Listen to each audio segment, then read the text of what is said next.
John Sweeney has been busy these days talking to individual investors and reassuring them about what to do with their money. He's the Executive Vice President in charge of retirement and investment strategies at Fidelity Investments. John, the question and the dilemma, I'm sure you hear this all the time, is it too late to get in the markets? And then a pause, is it too risky to be in the markets? What do you tell your clients?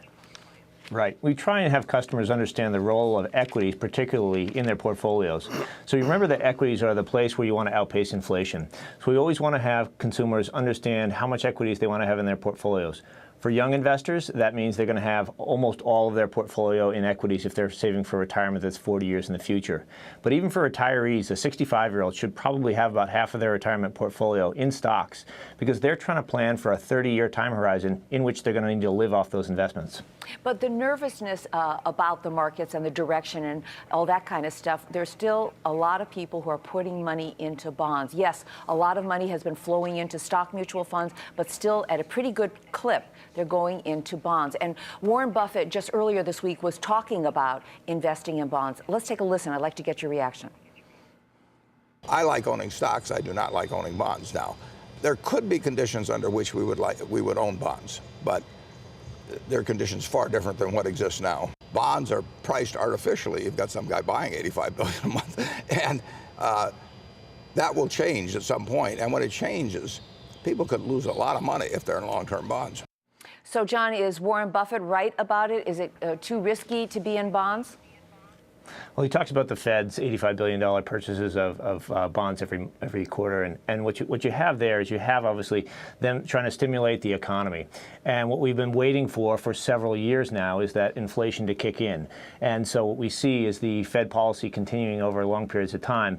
When it will happen, how quickly it will happen, and what impact it will have on rates remains to be seen. What you need to remember, though, is that bonds play an important role in a portfolio, A, as a diversifier, and B, as ballast against equities. You want to have the right proportion of bonds in your portfolio, depending on your age and your risk tolerance. All right, let's talk a little bit about depending on your age. Let's say you're about to retire, or you're already or recently retired. You mentioned a moment ago 50% stocks. How do you divide up the rest? Right. So you want to think about 40% bonds. If you're worried about the prospect of rising rates, you want to think about different types of bonds. Investment-grade corporate bonds offer a different risk profile, obviously, than government bonds. Shorter duration bonds, non-U.S. bonds, all offer different risk profiles. So you want to think about the mix and the different types of bonds that you could hold in your portfolio.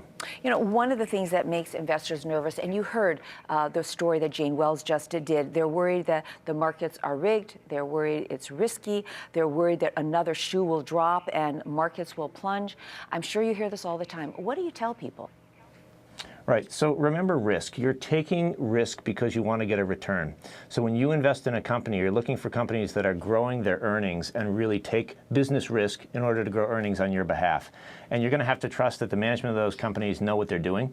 If you're buying a mutual fund, you trust that the portfolio manager is picking companies that are growing earnings. They're all incented to make sure that their earnings continue to grow. And that's the place where you need to take some risk so that you can make sure that your money's growing for you and outpacing inflation.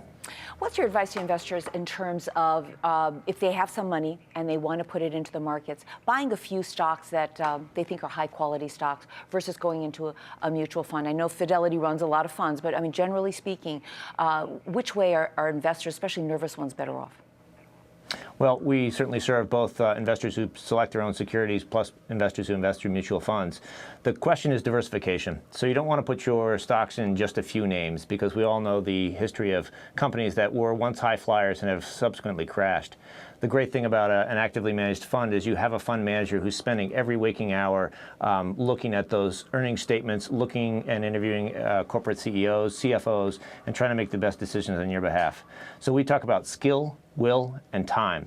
If you have the skill, you're disciplined enough to invest when the market's down and disciplined enough to sell when the stock reaches a target price, and you're willing to invest the time, great, go ahead and do that. If you're not willing to make those decisions, then let someone do it for you. Good rule of thumb. Thanks so much, John. John Sweeney of Fidelity Investments.